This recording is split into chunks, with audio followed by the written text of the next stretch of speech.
Quando a gente vai pensar na interação lúdica significativa, nós estruturamos o jogo em 3 pilares, tá? A parte da interação, a parte lúdica e a parte significativa, obviamente. Nós conseguimos separar isso, então, que a interação é participar do jogo, perfeito? A parte lúdica é o ato de brincar, é o ato de ser um mundo fantasia. E a parte significativa é algo de significar algo, né? Não é algo efêmero, é algo que tem um significado para quem joga. Esses 3 pilares consegue separar em design, na parte de jogos e na parte semiótica. E é isso que nós vamos falar rapidamente agora, perfeito? Rapidamente eu vou falar o que é design. Vou ser bem genérico, bem abrangente aqui, tá?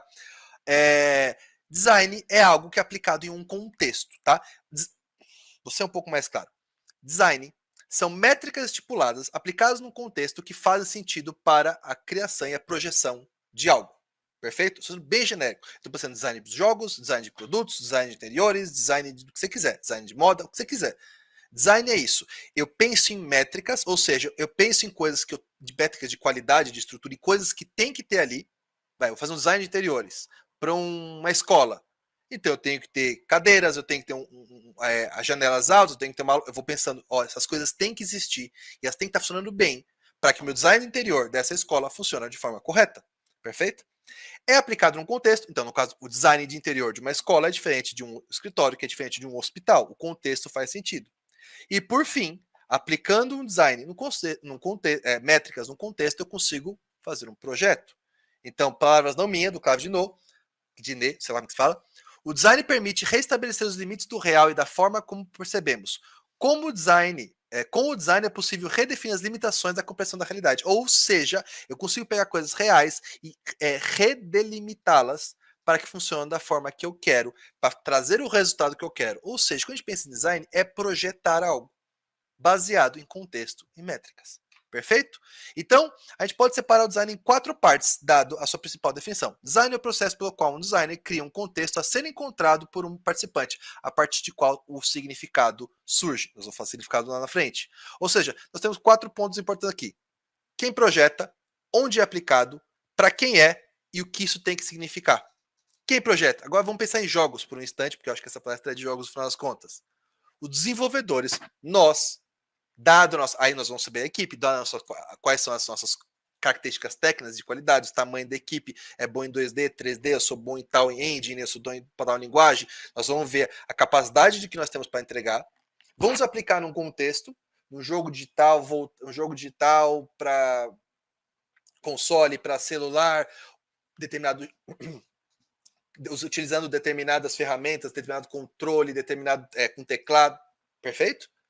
Para quem que é, isso não é só para o jogador, mas o gênero do jogo é estipulado para o jogador, então pessoas que gostam de jogo de terror, pessoas que gostam de jogo de ação, pessoas que gostam de multiplayer, single player, 18 anos, 10 anos, sabe? Qual o contexto, qual o background cultural, quem é que vai interagir com isso e o que eu quero que signifique. Eu quero que seja uma experiência de adrenalina, uma experiência frustrante, uma experiência tranquila, uma experiência de vitória, de camaradagem. O que eu quero que a pessoa saia, qual o significado é para emergir desse meu projeto. Perfeito? Isso é fazer o design de um projeto, de um produto, nesse caso, de um jogo, tá? Por que eu falei Por que eu falei tudo isso aqui? Porque o significado, mas pensando nessa estrutura, o significado é uma das partes mais importantes da interação lúdica significativa. A forma que nós projetamos é a forma que a pessoa vai interagir com o nosso jogo. Perfeito? Então, lembre da palavra interação. Agora vamos falar um pouco sobre o jogo. O que é jogar? De acordo com várias pessoas, nós temos várias definições de jogos diferentes. Esqueci de colocar a fonte, desculpa, gente. Minha falha. Ultrapassa os limites da atividade puramente. Isso aqui eu acho que é Heisinger. Johann Heisinger. Ultrapassa os limites da atividade puramente física e biológica. É uma função significante, isto encerra um determinado sentido. Agora eu fiquei confuso. Tudo bem. Mas que tem um determinado sentido. No jogo existe alguma coisa em jogo que transcende as necessidades imediatas da vida e confere um sentido à ação. Todo jogo significa alguma coisa. O que ele quer dizer? Que nós jogamos não é por uma necessidade. Nós não jogamos porque nós temos que jogar, ao contrário de comer, dormir, trabalhar que nós temos. Não. Nós jogamos porque nós queremos jogar. Então o jogo significa algo pra gente. Ele não é obrigatório, não é uma necessidade física e biológica. Nós queremos fazer isso, nós queremos fazer alguma coisa, dedicamos um tempo específico a algo, é dizer que isso tem um significado pra gente, tá? Esse cara é o Johan Heisgar, ele escreveu Homo Ludens, é um livro que chatíssimo, mas muito importante para a área de jogos. Ele é bem chato, mas ele é bem legal ao mesmo tempo, mas a leitura é chata. Que ele define que o ato de jogar, ele constitui 3 coisas primordiais. É uma ação espontânea, ou seja, você só vai jogar se você quer jogar. Se eu pego uma pessoa que não gosta de basquete e põe para jogar basquete comigo, a pessoa não vai estar jogando basquete, ela vai estar interagindo e participando, mas não vai estar jogando, tá? 2, é a não realidade e tem que ter noção que não é realidade. Ou seja, quando eu estou jogando basquete, lindo e maravilhoso lá, naquele momento da partida, eu não estou pensando na alta do dólar, eu não estou pensando que eu tenho que lavar roupa, eu não estou pensando no projeto que eu tenho que entregar, eu não estou pensando que eu vou cozinhar amanhã, eu não estou pensando que daqui a pouco é aniversário da minha mãe, não, não, não. Eu estou pensando que eu tenho que pedir que o adversário faça cesta e meu time tem que fazer mais cesta do que ele. Essa é a minha prioridade. Então eu estou imerso num mundo paralelo. Só que eu tenho que ter noção que é um mundo paralelo, senão eu vou confundir as prioridades da minha vida e do jogo, tá? Isso é muito importante. E terceiro e mais importante, o jogo ele é limitado. Ao contrário da vida, que é ilimitada, de acordo com ele, nós podemos fazer um pouco de tudo, podemos inventar um pouco de tudo. O jogo não, ele tem regras, né? Voltamos para as mecânicas. Regras. Ele é definido por limitações de tempo, de espaço, de jogadores, de equipamento, tudo. O jogo, o ato de jogar, ele é limitado, ele não é ilimitado. O que separa o ato de brincar e de jogar é exatamente isso. Na brincadeira não tem regras. Normalmente uma brincadeira não tem vitorioso, você está brincando. O jogo não, ele tem um objetivo. Ele tem muitas vezes um vencedor, um perdedor, ou existe a derrota e a vitória no jogo, perfeito? Então, e aí ele cria o círculo mágico, que é onde a gente entra para jogar. Quando a gente começa a jogar, a gente fica imerso. E as nossas prioridades, nossos objetivos mudam. Meu objetivo não é mais ficar rico. Agora meu objetivo é matar o dragão. Quer dizer que eu estou dentro do círculo mágico. E o círculo mágico o círculo mágico é de onde nossa, confuso aqui minha leitura. O ciclo mágico de um jogo é onde o jogo acontece, pois jogar um jogo significa entrar em um ciclo mágico ou criar quando o jogo começa. Ou seja, ele pode já existir e eu entrar, ou eu mesmo posso criar um ciclo mágico. É a imersão. Quem conhece um pouco da teoria do flow, não podcast, a teoria de jogos do flow, é o momento que nós ficamos engajados e totalmente imersos no jogo. Esse é o ato ciclo mágico. Quando a pessoa não quer participar, ela não entra no ciclo mágico. Quando eu estou jogando e eu lembro de um problema que está fora do ato de jogar, eu saio do ciclo mágico. A função de nós desenvolvedores é conseguir manter o jogador o máximo do tempo possível no ciclo mágico. Ele sempre vai sair, ele tem que sair, porque a vida corrente, ela continua além do ato do jogo. Só que o que nós queremos é que ele fique o mais tempo, o mais fundo e por mais tempo dentro do ciclo mágico que nós tentamos estipular para ele. Perfeito? Aqui é uma representação gráfica, então, o ciclo mágico ele é uma nova realidade que é aceita por todas as pessoas que estão jogando, e aí nós começamos a ter uma nova dimensão com um novo significado, com novos objetivos. Ou seja, eu estou no mundo real, eu entro no mundo mágico, eu experimento tudo que eu tenho que fazer, minhas prioridades mundo, e quando sai, eu carrego comigo 2 coisas: experiência e significado. Olha, eu bati na palavra significado de novo. Perfeito? Mudando um pouco de pessoa, de acadêmico na área de jogos, quero falar rapidinho da Jade McGonigal. Ela é uma game designer que eu adoro. Ela põe a realidade em jogo, Reality is Broken. Livro maravilhoso, recomendo para todo mundo que gosta de game design. Livro fácil de ler, uma delícia de ler.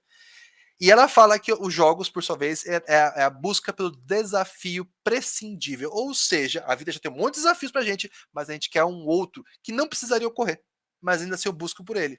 Por que a gente busca? Porque nós queremos compensar a realidade. Um desafio da nossa vida é lavar louça, é um inferno, e sempre tem que lavar louça, e nós não somos premiados por isso, não tem nenhuma recompensa. A realidade ela é frustrante, ela não tem graça. Em contrapartida no jogo, quando eu supero um desafio, uma tarefa que é chata dentro do jogo, ela é recompensadora. Nós ganhamos narrativa, ganhamos item, ganhamos XP, zeramos o jogo, não importa. O jogo nos premia. Então nós jogamos em busca de desafios que nós nos sentimos recompensados. Por isso que jogos que não recompensam muito são muito frustrantes. Ou jogos que recompensam demais sem desafio são entediantes. Um meio termo que é interessante. E por fim que nós buscamos o fierro, não sei falar, é latim, que quando a gente. A definição do latim é a felicidade. É a sensação. Felicidade, você não é feliz, você fica feliz, você está feliz. É um momento de total felicidade. É o ferro. E de acordo com a teoria dela, nós sentimos isso quando nós acreditamos que nós vamos fazer uma mudança no mundo ou fazemos parte de algo maior. Pensando no mundo real, o Fierro é quando a gente faz um trabalho voluntário, a gente cria uma família, são ou coisas que a gente afeta o nosso mundo, sabe? Eu consigo fazer um projeto legal e outras pessoas jogam ou curtem meu projeto, eu construir um prédio, não sei. Eu causo impacto no mundo, eu me sinto feliz com isso, são momentos de felicidade. Ou, quando você sente parte de algo maior, eu sinto parte de uma comunidade, faço parte da minha família, de uma religião, de uma torcida, eu sinto que eu sou parte importante disso, sabe? Então tem pessoas à minha volta, isso me acalenta. Pensando em jogos, os jogos são isso. Quando pensa no jogo, que é um mundo fantasioso, eu estou salvando o mundo, eu estou construindo prédios, eu estou resgatando as pessoas em perigo, eu estou destruindo o monstrão, eu estou sendo mestre Pokémon, eu estou tendo todas as cartas, eu fui o campeão, eu venci a corrida. Eu estou tendo um impacto no meu mundo. Ou eu faço parte de uma comunidade. Jogos online fazem muito isso. O Animal Crossing foi o principal jogo da pandemia, porque as pessoas na quarentena, isoladas, se sentiam parte de algo maior. Tinham amigos, tinham comunidades que desenvolviam graças a ela. É aí que o jogo brilha. Ele aí consegue a felicidade com um pouco mais de facilidade do que no mundo real. Porque o mundo real, como ela diz, é frustrante. Ele não compensa. Tá? Então, Fierre é quando sentimos que triunfamos sobre uma adversidade. Você sabe o que é quando sente, e quando vê. Isso porque nós quase sempre expressamos o Fierro da mesma forma, jogando os braços para cima e comemorando e gritando. O gol, nós fazemos parte de algo, nós estamos comemorando a mesma vitória. Ou quando conseguimos entregar um projeto, a gente comemora, a gente vibra. Esse momento é o Fierro. E os jogos conseguem nos entregar isso de uma forma muito boa. Então, por fim, o Fierro é sentir nossas ações causam impacto no mundo, sentimos parte de algo maior, é o Epic Win, aquela vitória incrível, perfeito? Aqui são outras definições de jogos de outros autores, eu me aprofundei só nesses dois, mas aí quem gosta consegue ficar a vida inteira estudando sobre isso. E por fim, nosso terceiro pilar, semiótica. Muito importante, eu não sou um especialista em semiótica, eu não vou me delongar muito nesse tema, acho que muitas pessoas aí que estão assistindo manjam muito mais do que eu quero falar só um pouco de semiótica em jogos. Para quem não sabe o que significa semiótica, é, é comunicação. É como as pessoas se comunicam. Por quê? Porque semiótica é uma forma de você entender símbolos, signos, e através dele ter uma comunicação. Eles significam algo além deles mesmos. A semiótica, ela tem signo, significado e significante. Tá? Nós vamos falar isso rapidinho. Então, o que é um signo? O signo, ele não representa a si mesmo, ele simboliza uma ideia externa. Por exemplo, essa imagem linda e maravilhosa. Isso aqui é uma imagem pixel art 2D. E ela, não, isso é mais do que isso. Isso são disquetes. Não. Isso daqui não significa uma imagem 2D com algumas cores. Isso aqui não é um PNG. Isso aqui não são disquetes. Isso aqui significa salvar.